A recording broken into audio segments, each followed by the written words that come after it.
अभी हाल फिलहाल मेरी 19 तारीख को मेरी एक फिल्म रिलीज होने वाली है, भोजपुरी फिल्म कहिया बियाह बोलो करबा, जिसमें रिंकू घोष जी हीरोइन है और मैं, और जिसके बाद जस्ट अक्टूबर में मेरी एक हिंदी फिल्म आने वाली है फाइनल मैच, जिसमें मैं और अनिल कपूर जी वो भी हैं। वो हिंदी फिल्म है, बहुत अच्छी फिल्म है, जिसमें एकता कपूर जी बालाजी टेलीफिल्म रिलीज कर रहे हैं। और जहां बॉम्बे की बात है, देखिए भैया हम तो हैं बिहारी, और आज गर्व से कहता नहीं भैया, आज आलोक कुमार मोहन राठौर गर्व से कहता कि आज आलोक, यदि आप लोग सूर्य संग्राम में मुझे प्यार नहीं देते, आशीर्वाद नहीं देते, और सबसे बड़ी चीज जो मोबाइलवा से SMS नहीं करते थे, आलोकवा और मोहन राठौर सूर्य संग्राम का कभी विजेता नहीं होता। वाह क्या बात है। ये सबसे बड़ा श्रेय आप लोगों का है कि आप लोग मुझे गांव से उठा करके बॉम्बे में रख दिए हैं। तो मैं बम्बैया नहीं हूं, मैं तो हूं बिहारी। चलिए,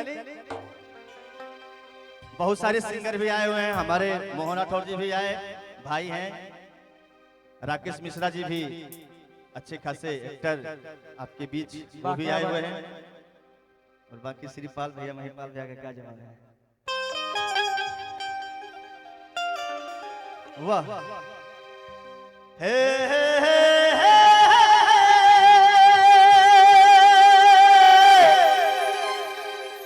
ला ला ला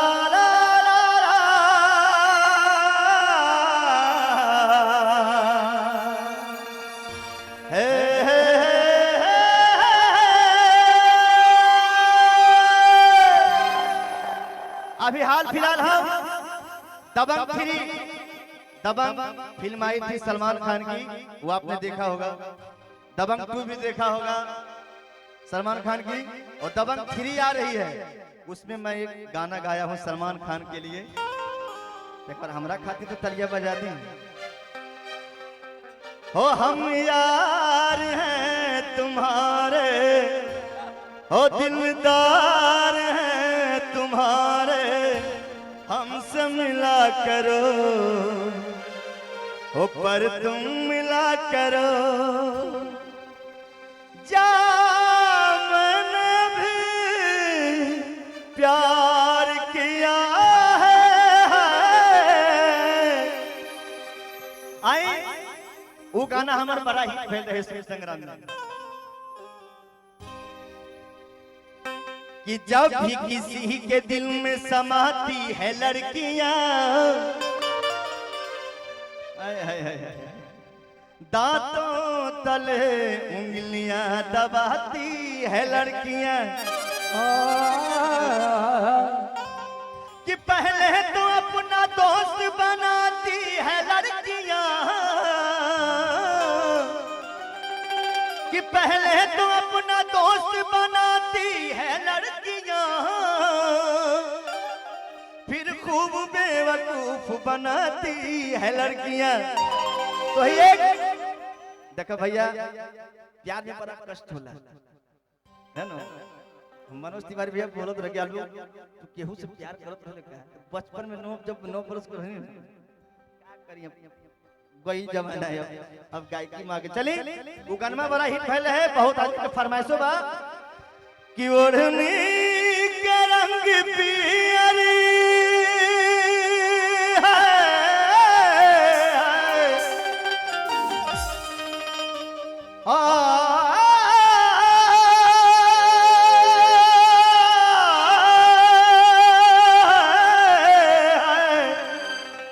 कि ओढ़नी के रंग पियर, अरे जादू, अरे जादू, अरे जादू चला रहल बा लाग के जैसे खेतवा में, लाग के जैसे खेतवा में सरसों फुला, आय हाय, लाग के जैसे खेतवा में सरसों फुला रहल बा। ओढ़नी के रंग पियर, ओढ़नी के रंग पियर, ओढ़नी के रंग पियर है, ओढ़नी के रंग पियर, जादू, अरे जादू, अरे जादू चला रहता है लाग के जैसे खेतों में, हो कैमरा वाले भैया, जब से हम प्रोग्राम स्टार्ट हुआ है मैं देख रहा हूँ एक चीज, जब से प्रोग्राम स्टार्ट हुआ है खाली आप एक ही छोड़ो, इनका भूल जा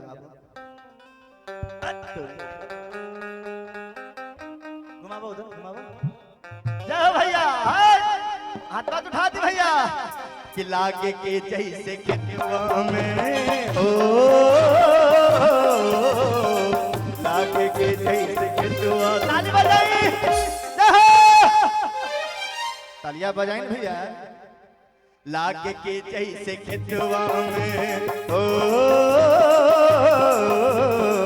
लागे के जैसे खेतवा में सरसों फुला रहलबा, लागे के जैसे खेतवा में सरसों फुला रहलबा।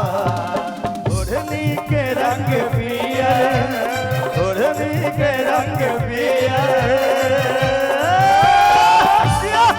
क्या बात है पीछे वाले भैया, क्या बात है बा।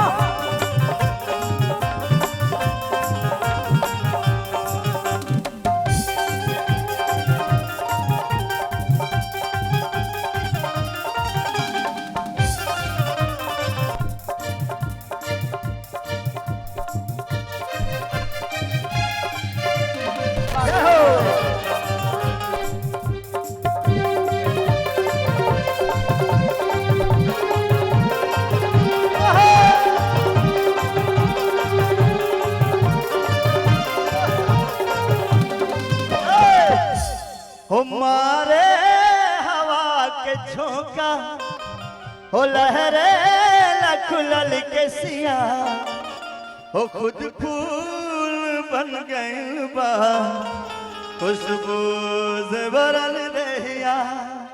हे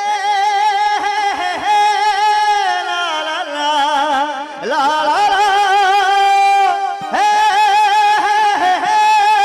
ला ला ला ला ला ला ला ला ला ला। हमारे हवा के झोंका ओ लहरे लखनल के सिया, खुद फूल बन गइल बा खुशबू से भरल रहिया।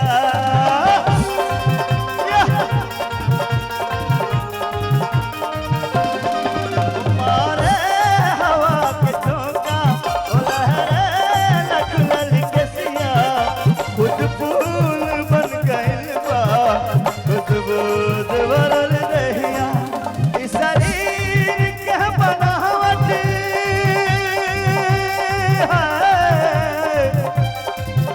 इस शरीर के बनावट बिजली, अरे बिजली, अरे बिजली गिरा रहल बा। लागे के जैसे खेतवा में हो, लागे के जैसे खेतवा में सरसों। क्या बात है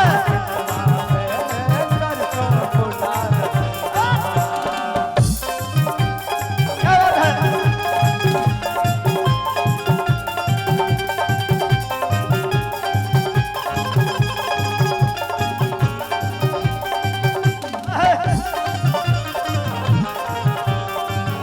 क्या बात है बा। हाय हाय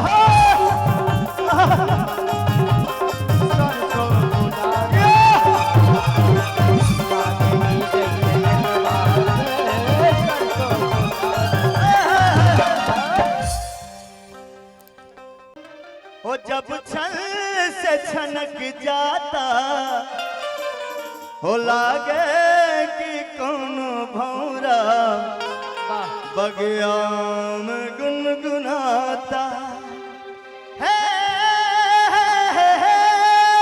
ला ला ला ला ला ला, हे ला ला ला, हे पौआ के तोहर पायल वो जब छल से छनक जाता, लागे कि कौनो भौरा बगिया में गुनगुनाता।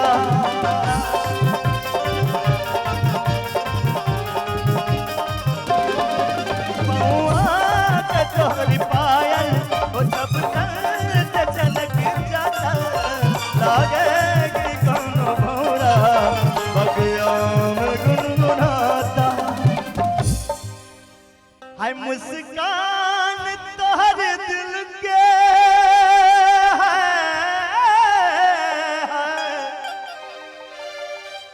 हाय मुस्कान। तू तो कम से कम मुस्का भैया, कैमरा वाले भैया, सब लोग हंसता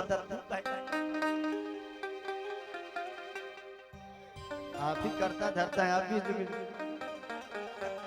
भगवान इतना अच्छा शकल बनाए, हंसिए। हाँ हंसा। हाय मुस्कान तोहर दिल के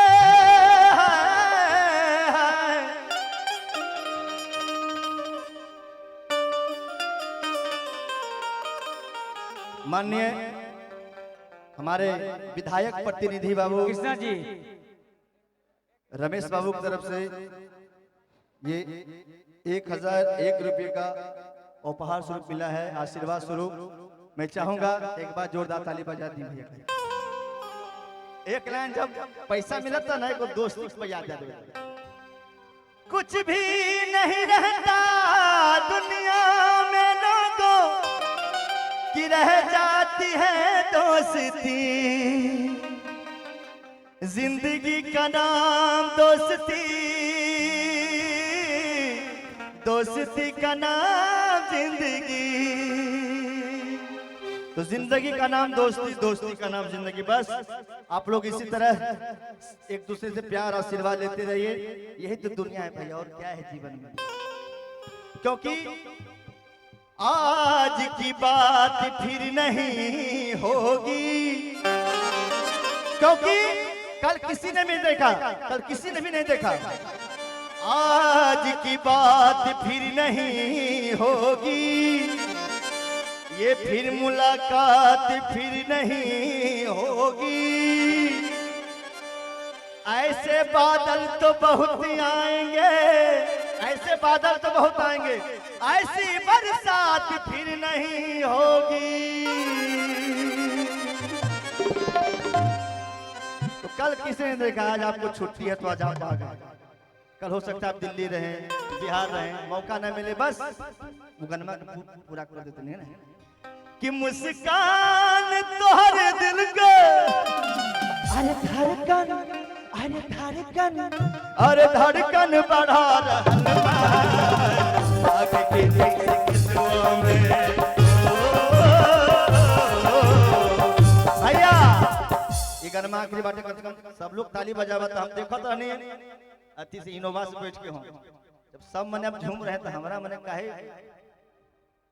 तो सब लोग हाथ उठाएं भैया, सब लोग पीछे वाले भैया हाथ उठाएं भैया, आशीर्वाद बात दे दी भैया। लागे के जैसे किस्मों में, ओ लागे के जैसे